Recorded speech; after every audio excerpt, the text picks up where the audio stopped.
നാം അഥവാ അള്ളാഹു അവരുടെ സത്യനിഷേധികളുടെ അടുത്തേക്ക് മലക്കുകളെ ഇറക്കുകയും മരണമടഞ്ഞവർ അവരോട് സംസാരിക്കുകയും എല്ലാ വസ്തുക്കളെയും കൂട്ടമായി നാം അവരുടെ മുമ്പാകെ ഹാജരാക്കുകയും ചെയ്താൽ പോലും അള്ളാഹു ഉദ്ദേശിച്ചാലല്ലാതെ അവർ വിശ്വസിക്കുകയില്ല.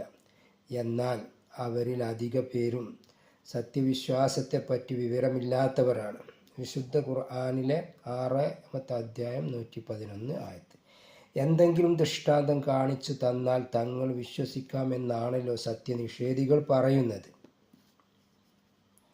അത് വെറുതെയാണ്. മലക്കുകളോ മരിച്ചവർ ഖബറുകളിൽ നിന്ന് എണീറ്റു വന്നോ ലോകത്തുള്ള മറ്റെല്ലാ വസ്തുക്കളും കൂടി ഒരുമിച്ചു വന്നോ നബി തിരുമേനി സല്ലല്ലാഹു അലൈഹി വസല്ലമയുടെ സത്യാവസ്ഥയെക്കുറിച്ച് പറഞ്ഞാലും അള്ളാഹു ഉദ്ദേശിച്ചാലല്ലാതെ അവർ വിശ്വസിക്കുകയില്ല. ഇതെല്ലാം മാരണമെന്നാണ് അവർ പറയുക. മാരണവും ദൃഷ്ടാന്തവും തമ്മിലുള്ള വ്യത്യാസം പോലും അറിയാത്ത മൂഢന്മാരാകുന്നു അവരിൽ ഭൂരിപക്ഷവും. അള്ളാഹു ഉദ്ദേശിച്ചാൽ അല്ലാതെ മനുഷ്യരായ നിങ്ങളും ഉദ്ദേശിക്കുകയില്ല.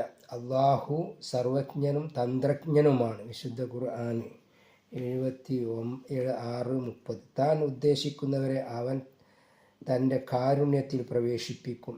അക്രമികൾക്ക് അവൻ വേദനാജനകമായ ശിക്ഷ ഒരുക്കി വച്ചിരിക്കുകയും ചെയ്തിരിക്കുന്നു. വിശുദ്ധ ഖുർആൻ.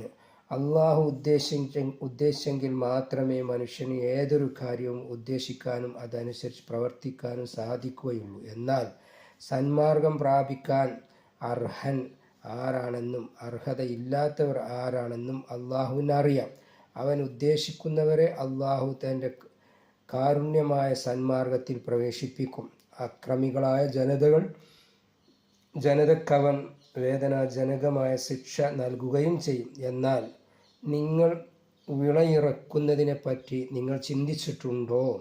വിശുദ്ധ ഖുർആൻ. പന്തലിൽ പടർത്തപ്പെടുന്നവയും പടർത്തപ്പെടാത്തവയുമായ തോട്ടങ്ങളെയും വ്യത്യസ്ത ഫലങ്ങളുള്ള ഈന്തപ്പനകളും ധാന്യവർഗത്തെയും ചില കാര്യങ്ങളിൽ സാദൃശ്യമുള്ളതും മറ്റു ചില കാര്യങ്ങൾ സാദൃശ്യമില്ലാത്തതുമായ ഒലീവ് മരം, ഉറുമാൻ വൃക്ഷം എന്നിവയും അവനാണ് ഉണ്ടാക്കിയിരിക്കുന്നത്.